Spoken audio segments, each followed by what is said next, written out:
So I actually remember this month, I remembered to put our this or that onto Instagram. About time, man. I know I forgot for November. I'm sorry. But The for whole month. the of whole month, November. we'll be batch recording. So like if I forgot for one, I forgot for two. all of them. But I did get this month's this or Yeah. that. And we had a really good turnout for them. Okay. So let's just kick it off. We're talking about some of the best construction toys okay. of the 80s and 90s. Legos versus Connects. Okay. For me, the GOAT, man, Legos. There's no other choice. I remember with my pops and my sister, my dad, one Christmas, there was I don't know, maybe like a Christmas gift set. There was a big like tub of Legos that he got us both. And so we each had one. And I remember we would spend hours just building Lego robots to compete against each other. And my dad would help my sister. I was against them. And I just have fond memories with Legos. I don't think I ever owned a true play set or a build a set. I think that tub just had everything I needed and imagination run wild, man. Dude, I agree. Connects were fun. Connects were cool. Everybody wanted the Ferris wheel. Correct. But Legos were where it was at. Yeah. And who was going to build that Ferris wheel, really? Come on. It was so many pieces. And like Yeah. the snapping into place. No, and it was no. huge. Where were you going to put it? There's no place. It would be in the middle of your bedroom. Yeah.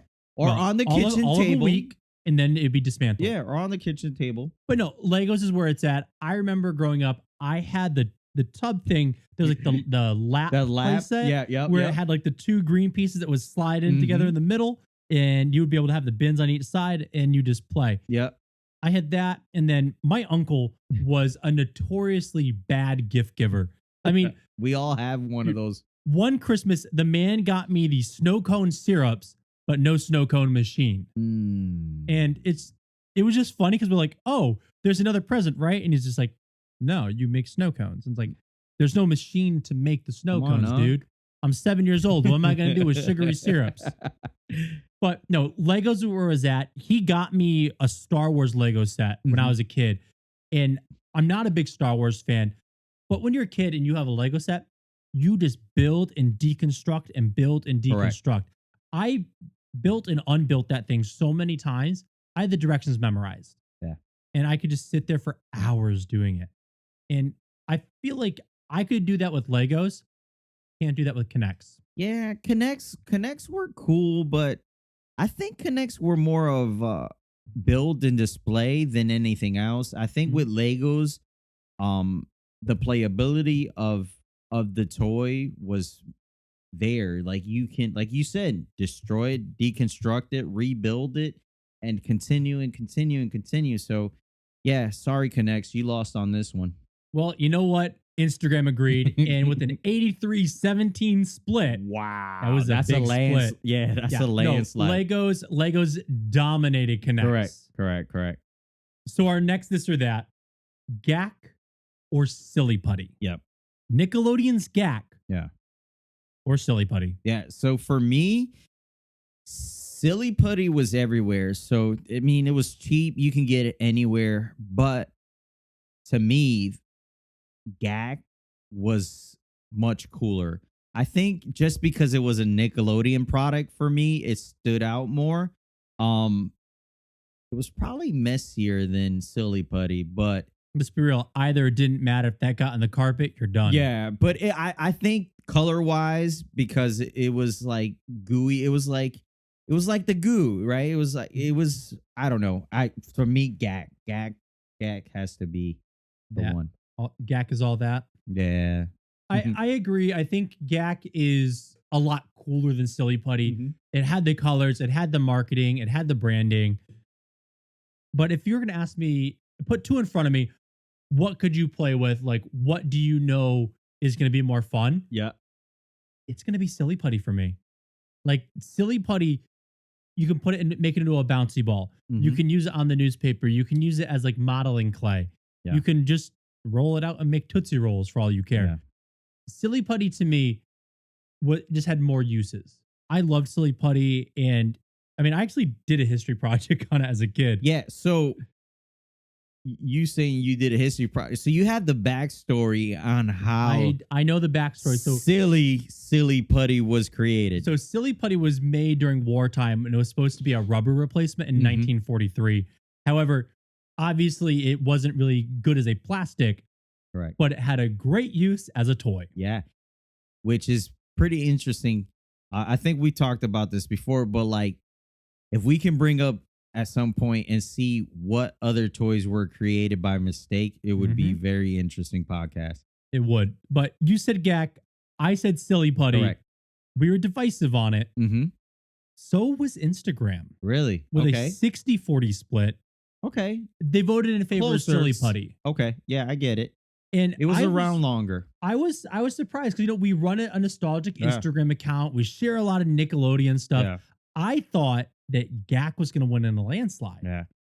I think Silly Putty might have won that one just because they've been around longer. They're still relevant now. You can still buy Silly Putty. You can't find Gak anywhere.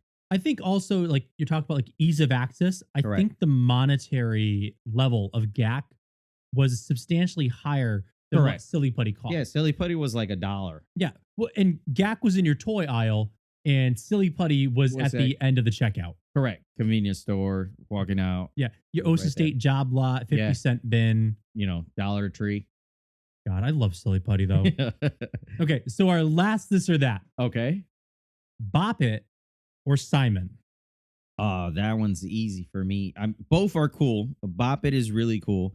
But for me, my age, Simon, man, we had some battles with Simon. You're that 80s kid, boy. Yeah, Simon, come on, man. Me and my cousins with Simon, I mean, we didn't even need video games sometimes. No, it was like the original Tiger handheld. Yeah, correct. It was cool. That being said, I'm also going to go with Simon. When I was a kid, I inherited my Aunt Simon. Really? And I would play that thing for hours. I can still hear the sound effects of the different color panels in my head, like that boop, boop, boop. And man, there's so many good memories around Simon. Yeah. Unfortunately, Instagram didn't agree with this one. Really? It was a 59-41 split. Little closer than the Gak Silly Putty. For Bop It? For Bop It. Really? Instagram voted in favor of Bop It. Which it's funny because, like, Bop It has those nostalgic colors. And that's where they went. They wanted Bop It. I think Bop It is more of a 90s toy. So it's more relevant than Simon, even though Simon's been around and they updated it, done a bunch of different. But I think Bop It has continued because you can still go to the store and yes, you can find Simon, but the different versions of Bop It that you can find at the stores right now are pretty cool. So I guess, I mean, to each their own. I'm still Simon. I will say, I'm still Simon too, but I brought the Bop It in for my students to play last year. I told them that, if they did well on a test, I'd give them a day where they could just play with some 90s toys. Okay. And see what I grew up with. Yeah. And I brought in Bop It. And I thought for sure the kids would be like, this is a stupid toy. They had about maybe, I'd say 7 or 10 kids sitting in a circle and they're doing the Bop It, Pass It mode. Yeah. And this one girl perfected the Bop It technique. She had to pull it in one hand, to twist it in the other, and had her chin pressed on the button. So if it said Bop It, she just bop it on her chin. That's she had to do no funny. thinking. She had one of the fastest Bop It times. Really? She was best in class. Correct. It was great. Very interesting. Honestly, it has reinvented my Bop It technique. Yeah. Awesome. So today's This or That segment has been brought to you by Throwback Buys, your one-stop shop for all things nostalgic. Whether you're looking for Game Boys, Nerf guns, or Archer from the Small Soldiers to lead you and the Gorgonites to victory over the Commando Elites, Throwback Buys is the site for you. Use our code NJPOD for 15% off your order. Details will be linked in the podcast details below.